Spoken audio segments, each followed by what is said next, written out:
Assalamualaikum warahmatullahi wabarakatuh. Jumpa lagi dengan saya, Mutamasikin MKOM di mata kuliah Pengantar Ilmu Komputer. Di pertemuan keempat ini, kita akan membahas tentang software dan operating system. Tapi sebelum kita memulai dari perkuliahan, saya ingin menyapa dulu teman-teman mahasiswa di rumah. Apa kabar semuanya di rumah? Semoga masih dalam keadaan sehat walafiat ya, dan masih juga dilindungi Allah Subhanahu wa taala dari pandemi COVID-19 ini. Nah, ini akan saya sampaikan dulu pokok bahasan sebelum kita masuk kepada kajian pada pertemuan ini. Yang pertama adalah saya akan menyampaikan capaian pembelajaran mahasiswa di pertemuan keempat. Yang kedua ada pengertian perangkat software. Yang ketiga ada macam-macam operating system. Dan yang keempat adalah penjelasan tugas dari keempat. Nah, capaian pembelajaran pada pertemuan keempat ini yaitu memahami karakteristik sistem komputer sehingga dapat memperlakukan sistem secara tepat. Itu di CPMK-nya. Adapun sub CPMK-nya adalah mahasiswa mampu menjelaskan tentang software dan operating system. Ya, jadi ini ada pengertian software. Software adalah suatu perangkat yang berisi serangkaian instruksi, program, prosedur, pengendali, pendukung, dan aktivitas-aktivitas pengelolaan pada suatu sistem komputer. Hardware komputer akan hidup dan memiliki fungsi jika digunakan bersama-sama dengan software-nya. Ya, jadi ada hubungan antara hardware dan software. Jadi hardware itu kebalikannya dari software. Ya, software itu perangkat lunak ya kalau diartikan dalam bahasa Indonesia. Nah, ini ada contoh software informasi kerja, yaitu untuk mengolah informasi, ada Word, Excel, PowerPoint, Outlook, OneNote, Publisher, dan Access. Ini dari Microsoft Office. Nah, ini ada sosial media dan hiburan, untuk mengolah informasi, video, game, dan informasi. Itu mungkin teman-teman sudah familiar ya dengan yang namanya VLC, Winamp, AIM, terus ada juga untuk game itu ada PUBG, ini sering main, Mobile Legend, dan lain-lainnya. Nah, ini ada juga software untuk pengembangan media ya. Contohnya di sini ada Adobe Series dari Photoshop, After Effects, Premiere Pro, Illustrator, Dreamweaver, sampai ke Lightroom. Mungkin teman-teman juga udah familiar dalam menggunakannya. Nah, ini ada sistem operasi. Jadi sistem operasi adalah untuk berfungsi mengendalikan sistem kerja yang mendasar sehingga mengatur kerja media input, output, tabel pengkodean, memori penjadwalan, prosesor, dan lain-lain antara sistem dan user. Contoh sistem operasi ada MS-DOS, ada Windows, itu sudah sekarang sampai Windows 11.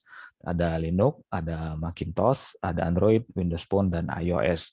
Ya, jadi yang mengendalikan sistem kerja antara si user yang sebelah kanan ini terus untuk ke hardware. Jadi ketika si user ini menginputkan sesuatu, nanti operating system ini yang menerima, habis itu operating system ini meneruskan ke hardware, hardware mengembalikan ke operating system untuk ditampilkan dari apa yang diinput dari si user tadi. Itu contoh sederhana dari ilustrasinya.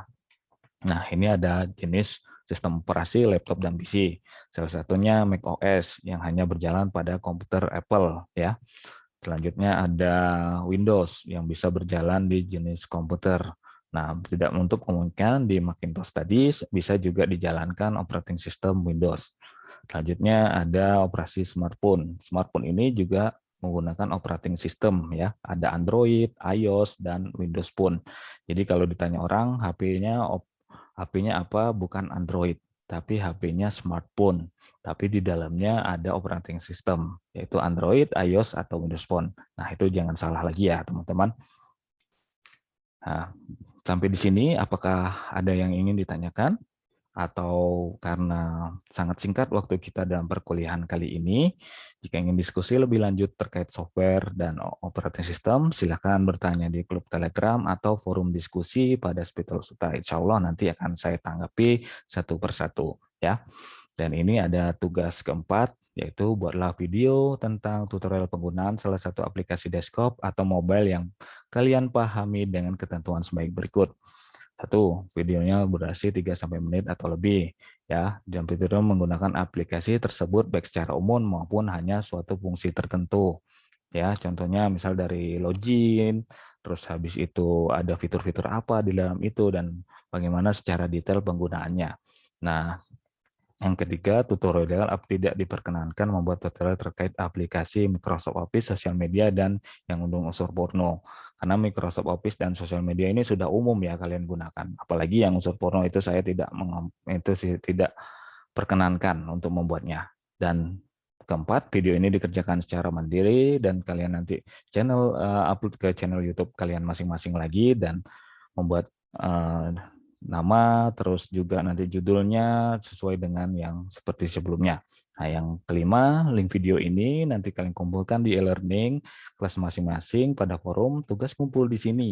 Nah, nanti di pertemuan keempat dan paling lambat H-1 jadwal perkuliahan. Ingat ya, jangan terlambat lagi dalam mengumpulkan tugas. Jadi kalau hari ini jika terlambat mengumpulkan tugas, tidak akan saya masukkan ke dalam nilai. Ya, seperti sudah perjanjian kita pada sebelumnya.